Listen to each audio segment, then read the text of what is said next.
Good morning, everyone. That was Shaka Khan, who will take the stage at Jazz Fest later today. I'm Duke Carter, and thank you all for joining us for the Sunday edition of the Eyewitness Morning News. Today wraps up Jazz Fest 50, and if you're heading out to the fairgrounds, don't wear your good shoes, everyone. It will be muddy from yesterday's rain. So we're going to head over to weather expert Chris Franklin with more on today's forecast. Chris? That's right, Duke. Yeah, the pictures I saw from folks at Jazz Fest yesterday afternoon, I don't know if you were out there. No. It was pretty sloppy. It looks sloppy. I saw Megan Key's social media post, and the rain, it was just like torrential downpour. Yeah, they probably had over an inch of rain around the fairgrounds area, and you know it doesn't drain very quickly out there. Not at all. Probably going to be sloppy yet again. At least we'll stay dry. We were dry yesterday afternoon. Really turned out to be a fairly nice rest of the day.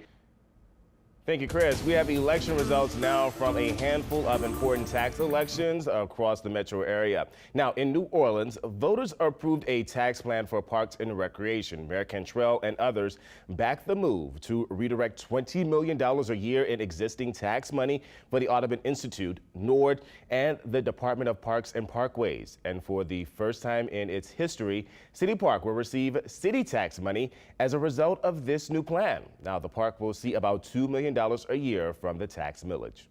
And there were two items on the ballot across Jefferson Parish, including a new property tax millage to fund pay raises for public school employees. And voters approved that tax overwhelmingly.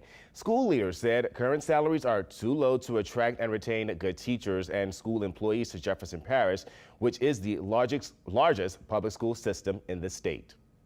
Also in JP, voters have renewed a $1 mil property tax for the coroner's office. The millions of dollars generated by the millage are used to cover services provided to mental health patients and sexual assault victims. There are also tax issues on the ballot in St. Tammany, all of which have passed. Now, for those results and more than a dozen other tax issues, you can log on to our website, WWLTV.com, or go on our mobile app. And now here's a look at a few other stories you need to know. After yesterday's washout and delay, the gates at Jazz Fest are expected to open at regular time.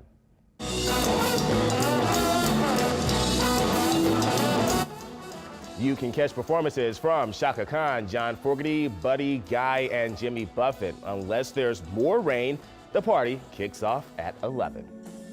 Ramadan 2019 starts tonight with the first day of fasting falling on Monday, May 6th. Now, during the 30 days, Muslims fast during the daylight hours and eat before sunrise and break their fast after dusk.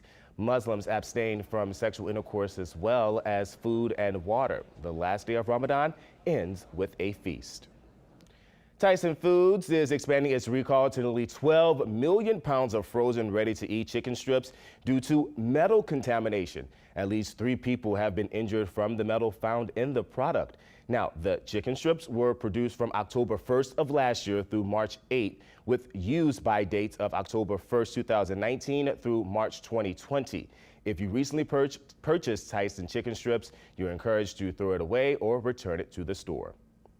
Now, a preview of a story you'll see this week from our partners at The Gambit. Here's Karen Swinson with the details. The cover story of next week's Gambit looks at HIV rates in New Orleans and Louisiana. And still ahead, the outfits at the Kentucky Derby did not disappoint. I know you're looking at me, man. I got you, player. Give me, I know you got me. We explore who wore what after this quick break. Chris? No one as stylish as I am. We had gorgeous sunrise outside this morning, but how much longer is this bright sun going to last? We'll have the details in your weather expert forecast coming up. Time now 6:10. When you think of the Kentucky Derby, the first thing that comes to mind are huge hats and unforgettable costumes. And yesterday was nothing short of what you'd expect, right? So thousands walked around in outfits that were store-bought, and others used their imagination and made it all from scratch. It was always the women had the hats. They debuted them in, they would have their spring hat and things. And it's like, well, the guys need to get in the game. Pose, turn.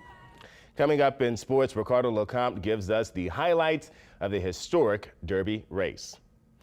Time now, 6:10 again. Chris Weather, our weather expert, is here with more details on the forecast today. I thought people dressed up a little bit more for the Kentucky thought Derby, so too. not in wild costumes. Not wild costumes. I did see a couple of people on my Facebook page dressed to the nines. Exactly. I thought that was how you were supposed to do it. But Chris, you can get one thing or two. Now we know. Now we know. If I go up there, I want to wear a costume. Live your best life. I'm going to. It's actually what I'm going to do. Let's take a look at what's going to be happening outside today. Gorgeous weather is on tap as a weak cold front did actually. Thank you, Chris. If you're one of the millions of taxpayers who filed a tax return in the last few weeks, don't put away all your forms and receipts just yet. Leslie Sadowski, video blogger with Biz New Orleans, says now is the time to use your 2018 return and a tax withholding calculator to do a paycheck checkup to maximize your take-home pay and more accurately predict your tax bill in 2019. Well, if you're an employee, your boss probably withholds it. You can read more about this topic and other local business stories and see Leslie's BizCast videos at bizneworleans.com. And coming up, sports is up next. Stick and stay. Welcome back. I'm Duke Carter. If you caught the Kentucky Derby, you know exactly why the internet is going crazy.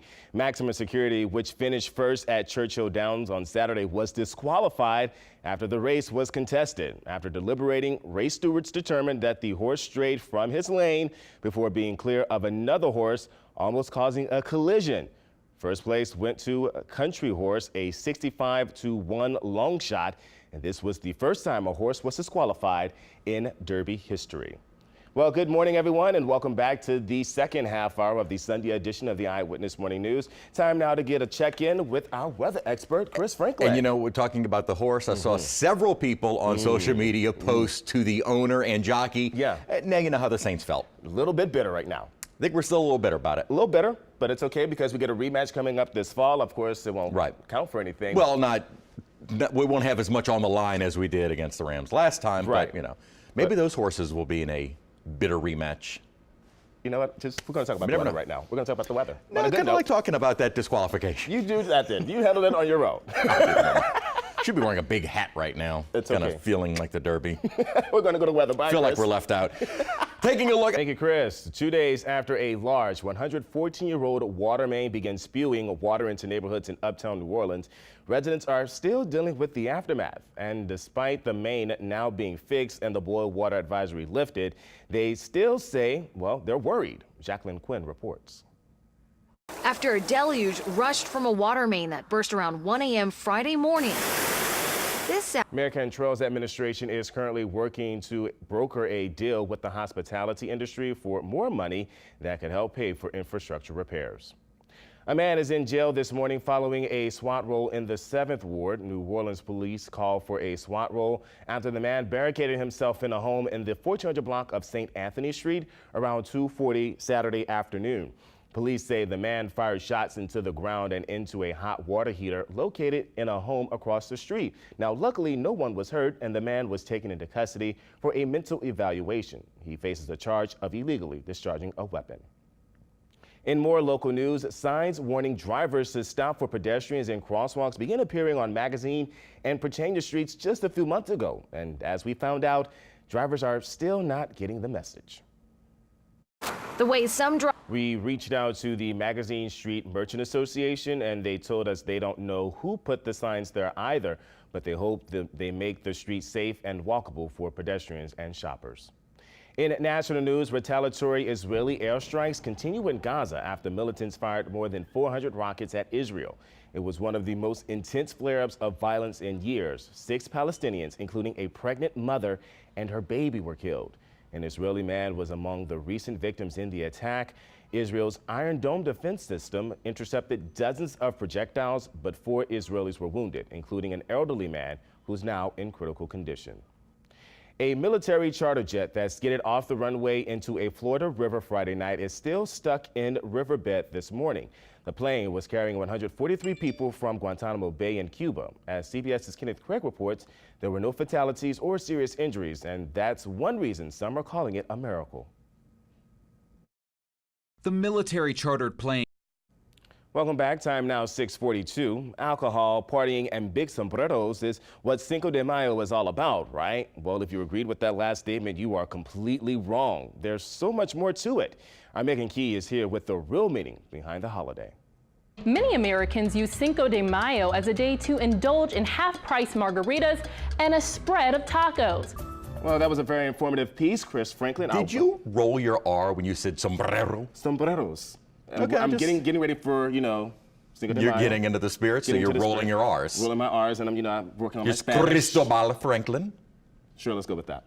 That's my name in Spanish. That's- Cristobal. Cristobal? Cristobal. What does that mean? Christopher. Christopher? Yeah. Okay. It's also a storm name, not this season, but it's in the list of storm names for our hurricane season. Oh, nice. So that's where you get your. So I have Chris. I think there's also Franklin, and I have the Spanish version of myself. There you go. This is why you are the weather expert. And what? Our You know producers what? wants us to get we to weather. We show off, and we can roll our R's. Have fun, Chris. My wife cannot, and it frustrates her that I can. Thank you, Chris. For the next few weeks, our regular Sunday morning cooking segment will come to you from the Southern Food and Beverage Museum. Here's Chef Kevin. Good morning. We are on the road this Sunday. Weather expert Chris Franklin joins us now with the last look at the weather. Not a bad day today. It's a little less humid, not comfortably so, but at least it feels a little bit nicer than it had been for the last couple of days. High around 83 degrees and mostly sunny skies, and a lot of sunshine for the first couple of days of the week. Monday, still that humidity on the lower side, starting to turn a bit more humid as winds come off of the Gulf by Tuesday. I'm going to keep us dry Tuesday, but starting on Wednesday through really the end of the week and into next weekend, we'll have kind of a daily chance for some scattered showers and thunderstorms. Nothing looking severe right now, just bringing back kind of a daily rain chance. Thank you for making sure you put that out there. I'm trying. Thank you, Christopher. You're welcome. Well, that's our morning show. Thank you all for watching. Eyewitness News returns tonight at 5:30 and 10. But until then, have a great Sunday. Live your best life, everyone.